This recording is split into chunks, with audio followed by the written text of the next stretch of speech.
I'm Tim Delaney from Financial Training Partners.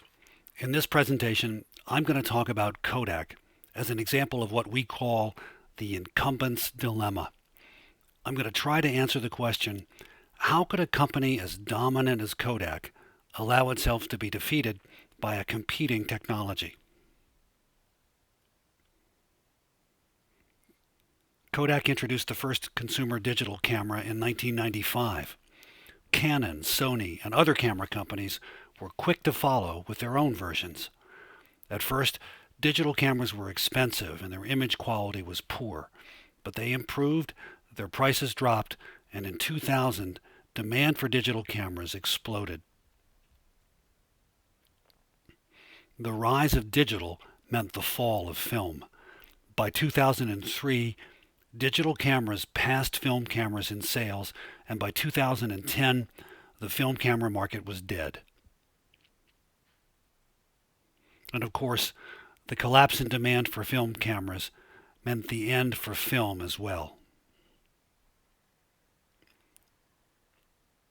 Kodak's business model was built on selling low-margin cameras to generate high-margin film and finishing business. The success of digital tore that model apart. Kodak was never able to build a competitive digital business to replace its failing film business, in spite of the fact it had invented digital photography.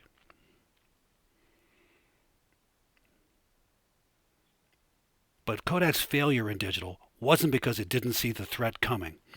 As early as 1979, Kodak did a study predicting that consumers would switch from film to digital by 2010. And as Willie Shih said, from the mid-1990s, senior management was well aware of the threat from digital.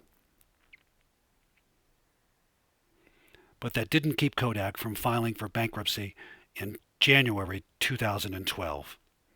And that raises the question, how? How did Kodak, with all its technical, marketing, and financial strength, fail to meet the digital challenge? We think the answer is because of the incumbent's dilemma. The best way to understand what that is to think of Kodak or any other company as a collection of capabilities. Capabilities can be resources like management, research and development, capital, brand. They can be processes like manufacturing, distribution, budgeting.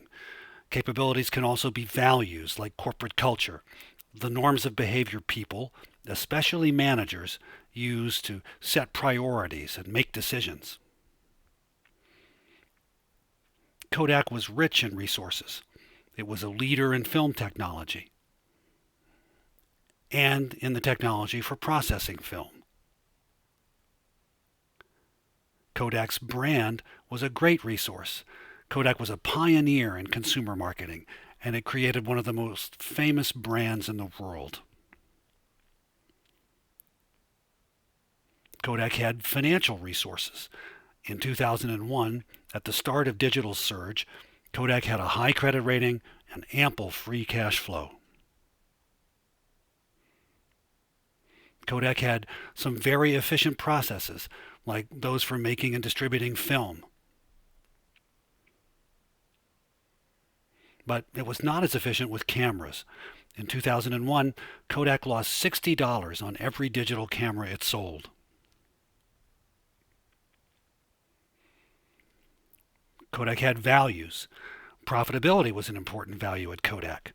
Kodak's film business had an extraordinary profit margin, and the company worked hard to maintain it.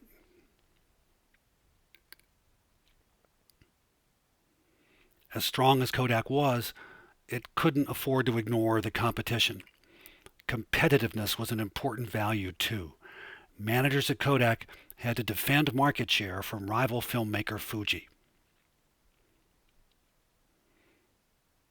Kodak, like all successful companies, developed strong capabilities focused on specific products and markets. Its resources, processes, and values were designed to succeed under a particular set of conditions. When those conditions changed, Kodak's finely tuned capabilities turned into serious limitations. Under pressure from digital competitors, Kodak's limitations became traps. Companies like to play to their strengths, but sometimes that's the wrong use of resources. In 1996, just when the battle with digital was starting, Kodak introduced a new film camera technology, the Advanced Photographic System. The company spent at least $1 billion to bring it to market, instead of investing that money in digital cameras.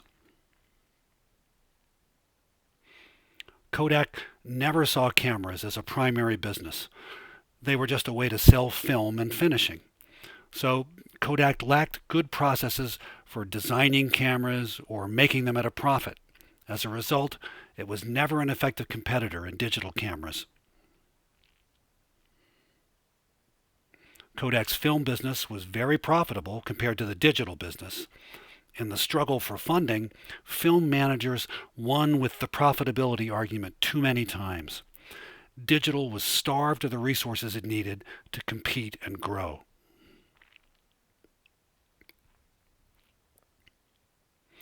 You can describe any market in terms of growth and profitability.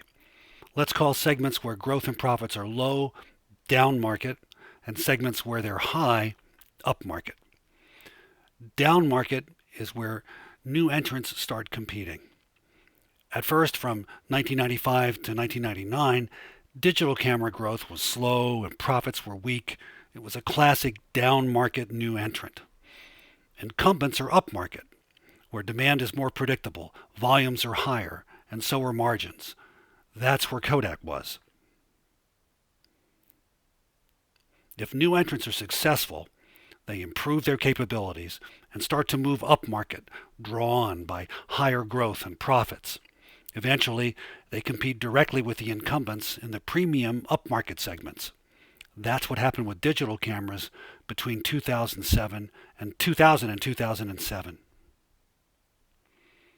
The best way for incumbents to respond is to develop products to compete with the new entrants down market before they can move upmarket and attack the incumbent's core business.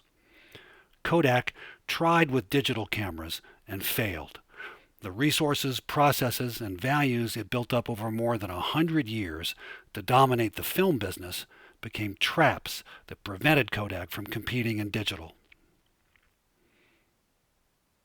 Critics blame Kodak's management for failing to meet the digital challenge.